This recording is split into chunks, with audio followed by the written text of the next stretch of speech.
I'm a little bit edgy because I just had a donut. Woo! I'm not nervous. I'm chill. Here we go, guys. Here we go. That's notable. Hey, I'm Greg Marshall. This is That's Notable. I'm going to be interviewing people who have been recognized as notable marketing executives. So welcome to That's Notable. I hope you enjoy the conversations. Today, I'm interviewing Michelle Gross, who is a marketing executive at Sellars Absorbent Materials, but she has 25 years of really cool experience across business to business, business to consumer, nonprofits, sports marketing. She's been everywhere. She's launched global initiatives and brands, dealt with all the complexity, all the team building, and on top of that, she's a basketball coach. And that's kind of where I wanted to start, is that mentorship, because she operates on such an intense high level for business. And I'm kind of wondering, what does it look like when she brings that strength to a fifth grade basketball team? Check out this conversation with Michelle Gross. Today's episode of That's Notable is brought to you by Clocks. Clocks. They're always on time. And even if they're not working, they're on time twice a day. Clocks. Super excited to have Clocks on board this morning or this afternoon, whenever you happen to be listening to this. All right. So, as you can tell, Michelle, it's a big deal that you're here right now. Why do you coach basketball? I played basketball. Yeah? I love basketball. Yeah. So I'm short, but you can't tell because I'm sitting down. But Okay. I'm only 5 feet tall. But I made varsity as a freshman on my high school team. So you're quick, And huh? I was quick, a defender, good ball handler. And I had a bunch of very tall girls on the team. And we were one of the top teams in the States in the late 80s and early 90s. And so. What school did you go to? And I went to New Berlin Eisenhower. Yep. So we always were like up against Pius for that number 1, number 2 ranking. So it was a lot of fun. So you just stayed involved, kept playing? I played. I was going to walk on when I was at Marquette. The coach told me you would make the team if you walked on. And then I thought, this is going to be a lot of time and effort to pretty much be on the practice squad and sit on the bench. So I decided not to do that, and then just ended up playing co-ed intramurals there. We won the intramural leagues. Dominated. Yes. So that was great. And then played after, as a young adult, tore my ACL in the YMCA league. So that was not good when I was like 30. And then I kind of stopped playing competitively, had kids, and then ended up coaching them. So, and today I coach for a friend's team at St. Mary's Hills Corners. So Ages? they were 5th graders. So they're going to be 6th graders this year. So yeah, we're looking to kind of move up in the rankings, hopefully. What's it like being highly competitive? You're a leader in the business world. Yep. And then all of a sudden you're coaching 5th graders. What is that? What do you have to shut off in order to do that? Well, I'll tell you what. I didn't shut anything off when I was coaching my own kids, which was a little crazy, but now I have.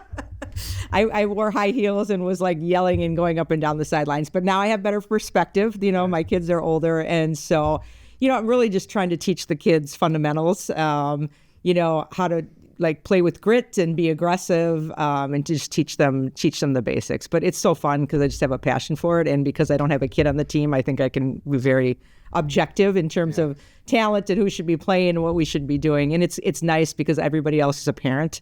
Yeah. And so I think the other parents are kind of like, oh, we like the lady who doesn't have a kid on the team because she's not giving favoritism and teaching the boys. So it's been a blast. I don't know if hopefully none of the parents will see this, but is it hard knowing you probably should play the kid that's not any good, but it's like it's a tough game, but you want to get him in there? How do you handle that? Well, so the Archdiocese has mandatory playing rules, so everybody does get in. I think it's like everybody has to play 4 or 6 minutes. So we definitely try to get everybody in. Obviously the best players are playing more of the minutes, but we give some of those second stringers some minutes. So yeah, we don't have that problem. But if the game is on the line, obviously, I'm competitive. We're going for the win. So people are usually okay with that. Yeah. So one of the things that stood out in the bios that I read, mentorship was mentioned a couple times. Yep. Yep. Where does mentorship play out in your world I mean, obviously basketball, but Yep. what else? Yeah, I mean, I think that's been a really important thing for me. I was mentored as kind of a young employee. I spent most of my career, I started in sports marketing, so that skewed obviously male. And then I went into manufacturing for the last 25 years. And most of my coworkers and people above me were guys. And they were great mentors to me and kind of showed me the ropes, helped me navigate some of the political issues that just happened in a corporate environment. And I always wanted to pay that back. And so over the years, I've had a variety of employees that I've really tried to take them under my wing, not only teach them kind of about marketing and the technical aspect of the job, but really about the soft skills, which I think in any work environment are kind of the differentiator for people. Servant leadership, how to work hard, but give credit to the team.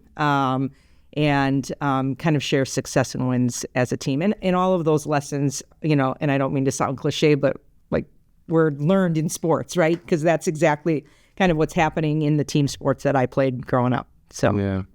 My 16-year-old, I have 4 daughters. Okay. My 16-year-old is playing volleyball. Yep. First time ever. Yep. Junior. Oh, wow. And I'm finding it to be the most fun sporting event Yeah. I've ever been to. It's unbelievable watching kids play. Anyways, that growth. When you see an employee, somebody who's working for you in the marketing world, Yep. growing as a person, and you see a 5th grader Yep. growing as a person, what do you think of, what are the commonalities between that, or what do you enjoy about that process? I mean, it's just I've had some tough, not only players but employees over the years. Whether it's kind of bad attitude or I don't care, and it's always my challenge to try and say let's figure how we can turn this person around and get them producing kind of at the highest level. And it's the same thing with the 5th grade boys. It's okay, they came in here, some of these kids never played basketball in their life, and it was we're going to run these drills, we're going to hold you accountable, we're going to make you work hard, and if you do all of those things, you're going to see improvement at the end. And I don't think it's any different in the workforce. It's kind of if you're willing and open to putting in the effort and working on some of the things that maybe you're not great at, you're going to see results eventually. It's not going to happen overnight, but over the course of 4 to 6 months, you're going to see change, and you're going to see change for the better. And, that's really what I'm trying to do, coach people through some of that stuff so that they can be better. And you use the word attitude. Yeah. So is the biggest issue typically attitude or skill? I think you can teach skill to a certain degree. I'm sure there's people with a lot more natural talent, and it might be easier for them to pick up some of the skills. But I think you can teach a job, and I think you can teach skills. And if people are willing to work at that, they will see positive results. The attitude for me is the most important thing. That is the differentiator. I've had to let really talented people go that just, either are too self-centered or don't want to try or be part of the team or come in every day and the world is ending. And you just, that type of approach is a cancer to the rest of the people on the team. And you can't be successful because then eventually they start bringing everybody else down. And so if you can't get that fixed with kind of transparency and accountability and kind of an improvement plan, then those are the type of people that you got to get off the team. No matter if it's, little kids might be a little bit of a stretch, but by the time you get to high school, I'm not cutting 2nd graders, don't worry. But by the time you get to high school and stuff like that, I think that's a huge differentiator. And I saw it in my own life. I saw it in my kids' life when they were playing. It's some of those kids, they're so talented, but they either don't want to work or they're just super negative and bring everybody else down. They got to go eventually if they're not willing to change. Are those the same characteristics you would say the business context that are the worst to work with? They are really, really challenging. And how long does it take to recognize that somebody has the wrong attitude? You can a week. Yeah. In fact, I've been interviewing for jobs or in interviews of people that have worked at companies, and I'm like, holy cow, this is going to be a big challenge for me. But in truthfully, can you tell in the interview, or can they trick you in the interview? People can trick you in the interview, but I've had a couple of people that have severely bad attitudes in the interview when I'm like, how am I going to work with this person? But actually, in some cases, the outcome has been really phenomenal, and the turnaround has been really phenomenal. So that gives me really high personal satisfaction because I was able to hopefully help them get to a better place, which is great. What's the strategy for somebody who's just in the habit of negative thinking, complaining, the person that's hard, like how do you turn that around? If at all? Yeah, well, I think, again, candor and transparency is, and I think Exposing it to them. and it's tough. I mean, we've all, early in my career, having those critical conversations. I know we used to go through a lot of leadership training when I worked at Emerson. And one of the first things as a first-time manager, they're like, it's very scary, but you have to be willing to have candid, transparent conversations with people on performance and what's happening. Because if you push it under the rug, you're just passing the problem on to somebody else. And so they would take us through role plays on how to do that in a polite and respectful manner, but still very uncomfortable. So it takes practice.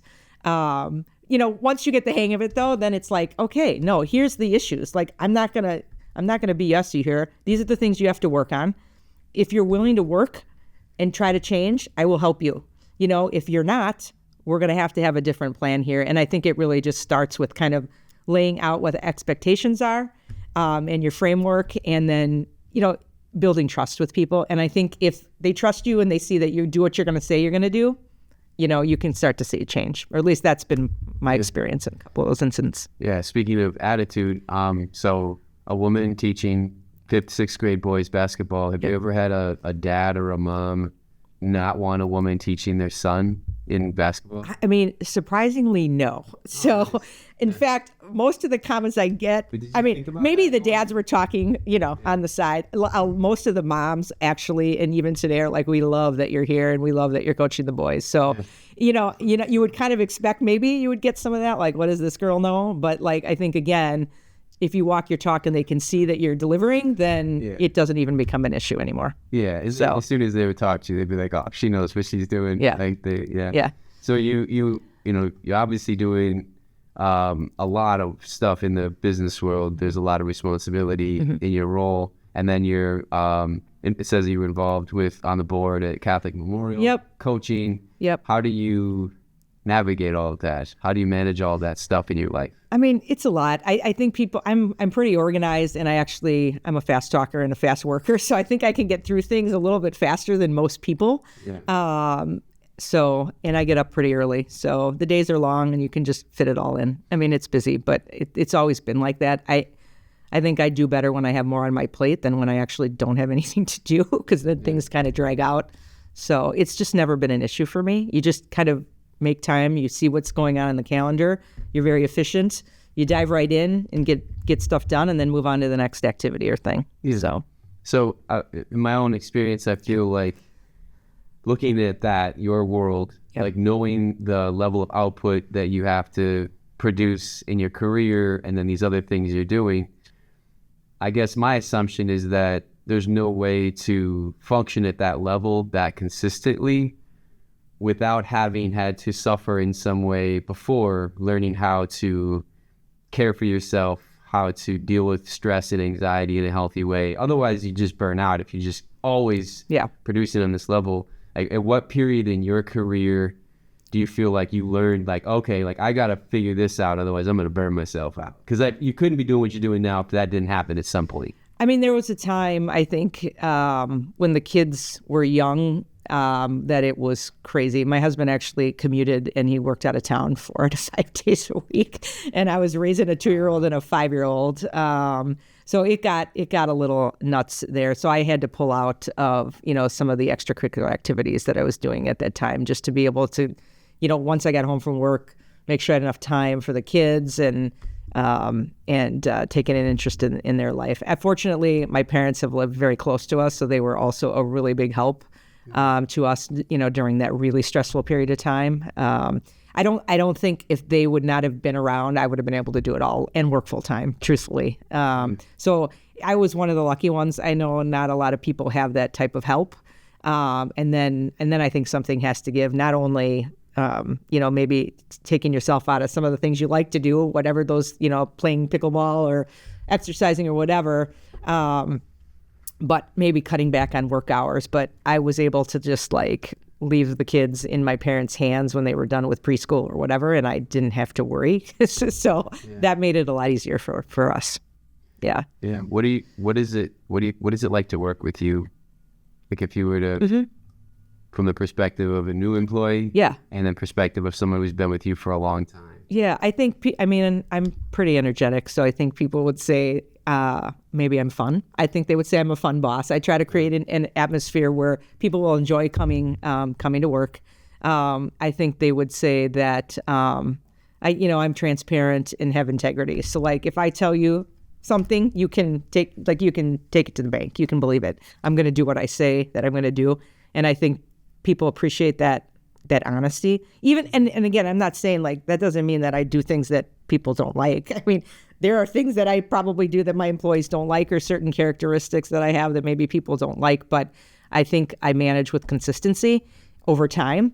So people that have worked, with me for a while, will acknowledge that and recognize that. I think new people at first, when they meet you, they're like, okay, maybe calm down a little, lady. But, I think over time they'll see that that's kind of just my personality. And, you develop a level of trust with the people that are on your team and your peers and the people around you. And so, yeah, I think that those are some of the things that they would say. Yeah. So, being recognized as a notable marketing executive, that's clear in everything that you're doing. Cool that Biz Times recognize that as well. But what do you believe is notable about you as a professional? Yeah. Well, one of the interesting things is I've worked in every type of business. So I started out in nonprofit and did sports marketing. Like my goal right out of Marquette was to work in the NBA. I got I think there were 25 teams or 24 teams at the time. I got 23 rejection letters, and only the Philadelphia 76ers gave me an interview at that time, but I didn't end up taking that job. So I worked out in Greendale at that time, all the bowling headquarters were in town. So I worked for the youth organization. So that was super fun. And I was really young, got to travel around and do events with the kids. Then I went into corporate America. And again, spent a long time with Emerson and did a lot of product management, channel management, kind of did it all there. And really, that's where I kind of grew up in marketing and had a lot of great training and a great, working InSinkErator is the number one brand in that space. So obviously large budgets, a lot of opportunity, and then supported by a very large corporate parent in Emerson. So, you built a really strong foundation in not only technical skills, but good leadership skills, and did a couple more, corporate environments. And then, Briggs went bankrupt and got acquired by private equity. And that's a whole different ballgame to work in. Very different culture, very different goals financially. It's really to kind of clean up the numbers and sell the business. That's the goal of private equity. So, things that a corporate environment is doing, which is more long-term, this is let's get this done so we can turn this business. And so you learn a lot there. And now finally I'm in a family business. And so I think the unique thing about me is I have done it all in all types of businesses. So it really gives you a really strong, broad foundation of, what works and what doesn't work in certain situations. And there's very different people that work in those types of environments and kind of how to deal with that and navigate it, even if you don't have the same opinion or point of view. But you got to make it work, because it is a team, right? And so I think those are skills that have, led me to where I am today and helped a lot. Yeah, that's a lot. I have some questions about that spectrum of experiences. But first, you talked about 23 rejection letters. Yeah. At what age? Right out of Marquette. Yeah, 21 years old. Yeah. What did that feel like? Were you able to contextualize that in a healthy way, or were you like, I'm crushed, I just got rejected 23 times? I mean, honestly, I wasn't. I probably came in pretty more realistic than that, because these are the coveted positions, and without contacts in that market, I wasn't expecting that I would get a lot, but. It was hard, but I had went to a conference in my senior year. It was a sports marketing conference in New York. And so they also had taken our resumes and sent them out to every possible type of sports organization. So, I knew I still kind of had that in the background, and maybe some opportunities would come out of that, which they eventually did. I mean, I never thought I was going to be in bowling, but it was actually pretty cool. But I could have had a job in Philly. I just decided that I didn't want to move to Philly. And, at that time in the 90s, the 76ers were literally awful. And the guy that I was interviewing with, he's like, I want to set the story straight here. He's like, in this city, basketball is number 4. Everybody likes hockey first. They like football. Then, so he's like, we have trouble selling tickets and we're going to pay you on a draw. So if you don't hit your quota, you owe the organization money back. And I was just like, okay, well, that's a little scary, but I didn't love the city. So I decided that I just didn't want to, make that move out there. Yeah. So, good call. It was fine. Do you have a mentor in your life who was like, hey, maybe you should think about these things? Or was it pretty clear to you by yourself? I mean, for that job, I would say it was pretty clear. I had a great female boss when I interned out at the International Foundation of Employee Benefit Plans, because I was a marketing HR kind of double specialization. So that was more on an HR role. And she was a great young mentor to me that I could just kind of use as a sounding board to a lot of things. Yeah. That's so cool. So you have a lot of experience in business to business. Yep. And business to consumer. Yep. If for those of you who aren't up on the marketing jargon, that's B2B, B2C. If somebody, let's say their experience is in B2C, and for the first time, and they're really good at it, their first time in their career, they're moving to B2B, what are they going to be good at, and what are they going to struggle with? I think they'll be really good at kind of the branding, how to reach whatever that audience is. I mean, the communication, many of the tactics are just very, very similar. I think the difference is, B2B is just a different sales cycle. You're selling through distribution or two-step distribution versus going direct to consumer. So it's like, I've got to market to the distributor who's selling my product and then help them to market to their end consumer, which is an end consumer. And so there's just a couple more levels and layers, and the target audience is different, but the tactics themselves are pretty similar. You're doing a lot of digital in today's world. You're doing a lot of, brand communications. You're still doing a lot of social influencing. It's just a different audience group for the most part. Yeah. I like that because I feel that way too, but there's times where people don't believe that. Yeah. Like think of it as, and sometimes there's a different mentality. Yeah. If the business is used to functioning in this way, and then there's an offshoot, and they're used to, it's like new behaviors. Yeah. But the tools are similar.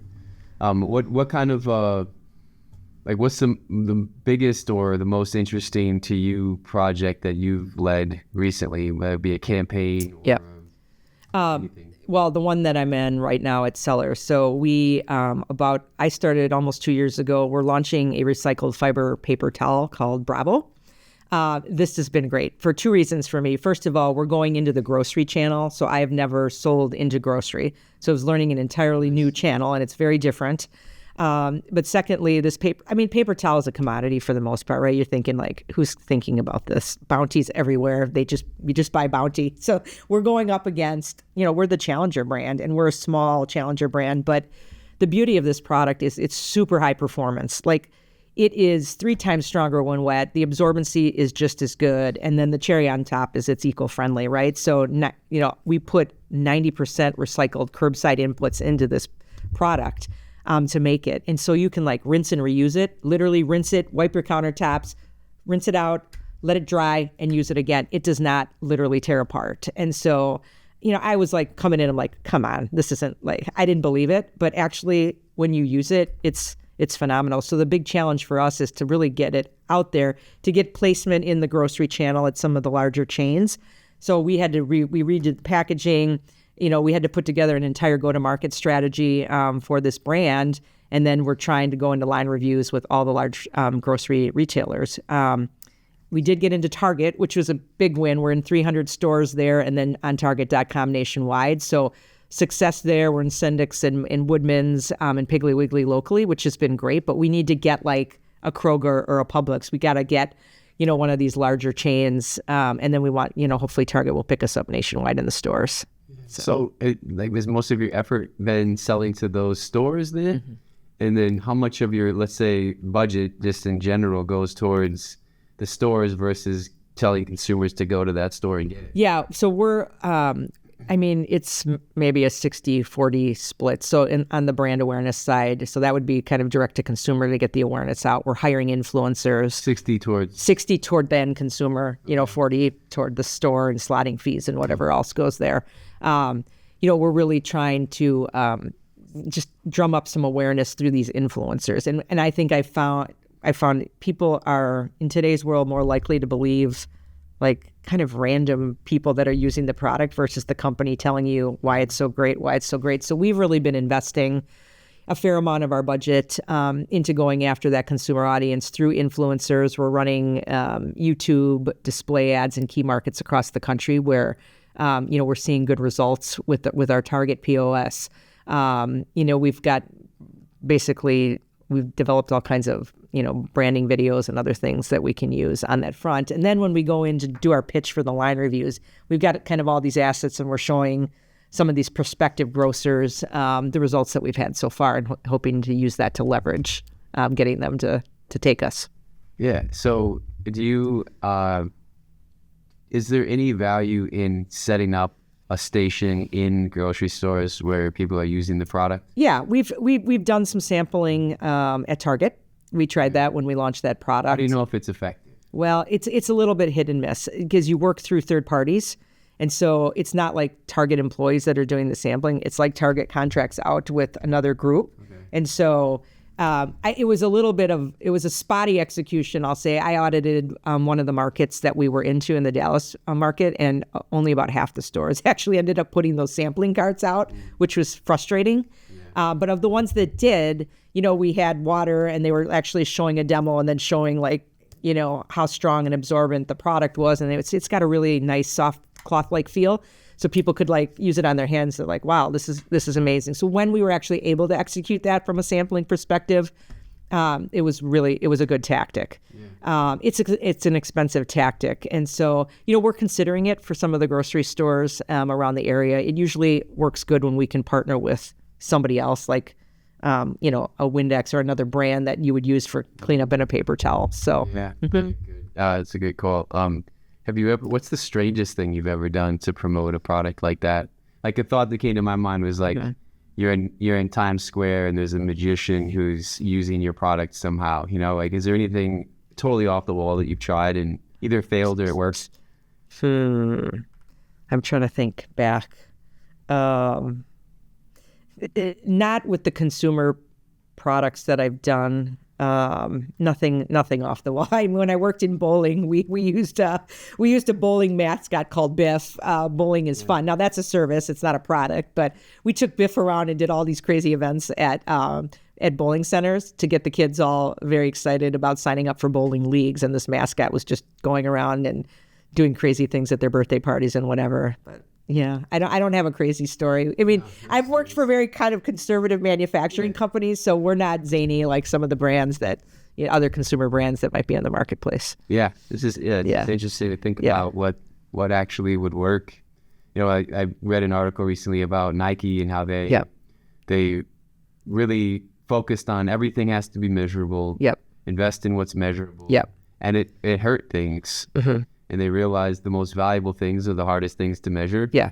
And, the least valuable were the ones that were always measurable. Yeah. And that's that tension of how do you create a soul for a brand and make sure that people actually have a relationship with it on some level while doing the practical, get it in front of people. Yeah. Like a product like that, you said, for this paper towel, how much of your thought goes into the soul of the thing and the connection people have with it versus making sure it's in the enough people have awareness and the stores are actually selling it, that the two parts of that. Yeah. How do you budget your thoughts? We're still working on that because we're a fairly new product, trying to get testimonials, trying to find those people that have adopted usage of this product and really share their stories in a format like this. I would say we haven't been able to collect that information yet, but that is kind of phase 2 or the next phase in our evolution of marketing this product. The first thing is we got to get placement or no one's ever going to find it. Do you know what I mean? So a lot of the investment in the first 2-3 years is to really make sure that we can get in the store. And then the goal is once we're there to really find creative ways to get repeat purchase. And whether that's coupons, promotional items, sampling events, but it's also telling those stories of the people that are using this product day to day and can rave about it. And then, that's how we're connecting with that end user. But we're still in the infancy of that kind of phase 2. Have any sort of a story that you've created so far about why it's valuable to a person, like a value proposition, but is there any sort of brand story that you started with? Or is it just kind of nail the product get a nice look, get it out there, and let's see how people interact with it, and then develop a story. Yeah, I mean, the story that we're really working on is sustainability and recyclability. That is that secondary story, because there's a whole group of people, especially Gen Z, right, and some of the millennials, that they will pay more for a product that's sustainable, versus not. And so we're trying to reach, that audience with that message. I think if you create a product that performs very, very well and then can have that sustainable or recyclable angle to it, that's a value proposition that, everybody can buy into. I think there's been kind of a misnomer with many products, which is sometimes these green and sustainable products, actually, they don't perform. And we've got competitive products in that space that they're 100% recycled, but like they tear apart as soon as you use them. And so then people are like, I'm not doing that. Like, I'm not going to do it just because it's sustainable if it doesn't work.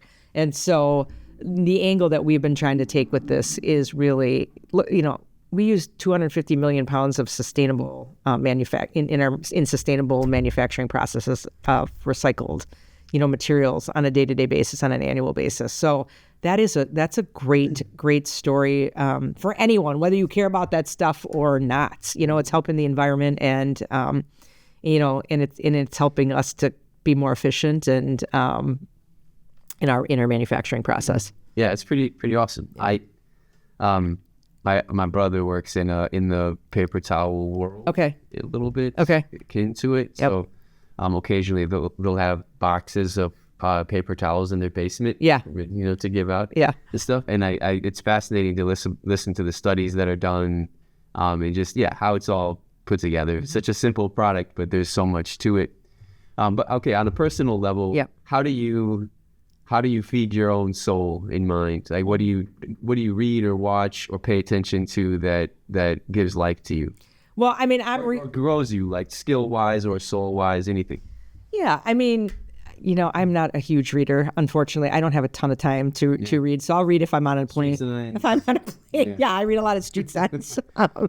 I'll read when I'm on a work trip or on a vacation. Then I'll have time, and I'll look at anything from fictional books that are kind of interesting, and then like a mix with some kind of business book that'll be that I think will help me in an area where I'm not strong. So like Radical Candor is a book that kind of helps. You don't feel like you're strong with candor? No, I am, but I'm just saying, like, I read that book earlier on to like pick up some of those skills and see some of that. I really like a lot of the leadership books that are out there. I think, what is the other one called? I think Blue Ocean, which is about strategy. And that was another one that had helped me because, for me, my style is kind of go, go, go. And so I've always been an executor, and sometimes you got to just slow down, take a step back, think about the big picture, weigh alternatives. And so that's an area for me that I know I have to keep developing with my style and personality. So I like books that kind of, help on that front. I also watch a lot of late night Netflix, just stupid stuff. What's the stupid stuff? Oh, I don't know, everything. I've watched every show on there. I just finished The Menendez Brothers. That was a good one. Sometimes that's pretty dark, huh? It was super dark, terrible. But, I like Selling Sunset, like really dumb shows. But, sometimes you just need that. Self-permission. Just that break. Of getting things done. Yeah. Emily in Paris. I think I watched Big Little Lies on Hulu is a good one that I finished a couple of years ago. I have not. I've seen a couple episodes, but not I haven't watched it through yet. No. Yeah. That's good. Well, last question. What do you feel like you wish people knew about you or understood about you that is hard to see? I don't know. I'm kind of an open book, unfortunately. Yeah. I feel like what you see is what you get with me. So there's not a lot of like hidden, strange stuff that they wouldn't see about me. I'm a pretty faithful person. So, people don't like to talk about sports and politics really in the workforce, but, obviously raised Catholic, and that part is very important to me. So I think that's something that you wouldn't just normally see in a work environment. But that would be one thing for sure. That leads to another question. Yeah. So your faith, how does your faith orient you in your work? Like what role does it play in guiding like day-to-day stuff. Yeah, I think some of the stuff that we already talked about, it's like treat people right. So whether you have a different opinion than me or not, like you're still a human being and you still have like goals and motivations and things outside of work. And so just treat people respectfully. Just help them to know that they have a life outside of work. And so, be respectful of that. And I think just, again, having integrity, doing the right thing as a leader, people are always watching you when you're in a leadership role, right? They're saying, does this person do what she's saying all the time? And so I think if you do that, that comes from obviously my Catholic background and faith. There is a right and a wrong, and you try to teach that to the people that you're managing and working with. So that's really important to me. Yeah, I feel like faith, it creates, it allows you to be the same person alone as you are when you're with people. Right. And if you don't have that anchor of, okay, so my life matters, there's a purpose here, there's meaning in all of this. And, just knowing that you're as a human being, I can practice being that person when no one's watching. Right. It comes across so obviously. And if you're not that person when you're alone, eventually it gets exposed, Yeah, for sure. Secretly living in a particular, you're not whole as a person. Anyways, I think that's worth a whole other conversation. Yep. But yeah, I so appreciate you talking. When we started this, it was looking at a list of people that a publication says these people are notable. Yeah. And it's okay, what does that mean? Of course there's credentials and there's stuff, but we were just curious. What do we get to find out about people? Yep. And talking to you, I feel like what I'm noticing as notable is I'm picturing you bringing the ball up a court, and you're looking at your teammates, you're looking at the other team, and you're just confident of I'm going to find the place. I'm going to find the right person. I'm going to get this. If I got to do it myself, I'll do it myself. Yep. But I'm looking and I'm open, and I feel like that confident intensity, not over intense, but that confident, I'm here, I'm playing. Mm-hmm. It just feels like you just move that way. And I see you in the business context, the helping at the school, in different places. You're not afraid to bring the ball up the court. You're confident that you're going to find a way to help somebody else succeed. Yep. And if you need to do it, you're going to do it. But it's just that vibe that comes off of you is so cool. I can see I could see some people being intimidated by how confident you are of no, this is how it's gonna go. But then at the same time, you're no, I want you to succeed too. So that's I could see why people would love working with you. I mean, you can't really be. I'm 5 feet tall. I'm really not that intimidating, but you got so much power in your spirit and in your way of communicating. I feel like it's just you're potent. Thank you. You're a potent leader. Thank you. It's cool. Well, thanks for joining. This has been great. I really appreciate you having me on. I love the idea of the podcast, and it was great to come down here, actually. So thanks so much. You are a notable person. And you know what else is notable? Clocks. Clocks are notable. They're always on time, except when they're not. But usually they are. And hopefully the message from clocks is, things have been struggling since phones started telling time, and they're just hoping that little kids will keep learning how to read them. So that's all they care about today. All right. Thanks for joining us, Michelle. Appreciate it.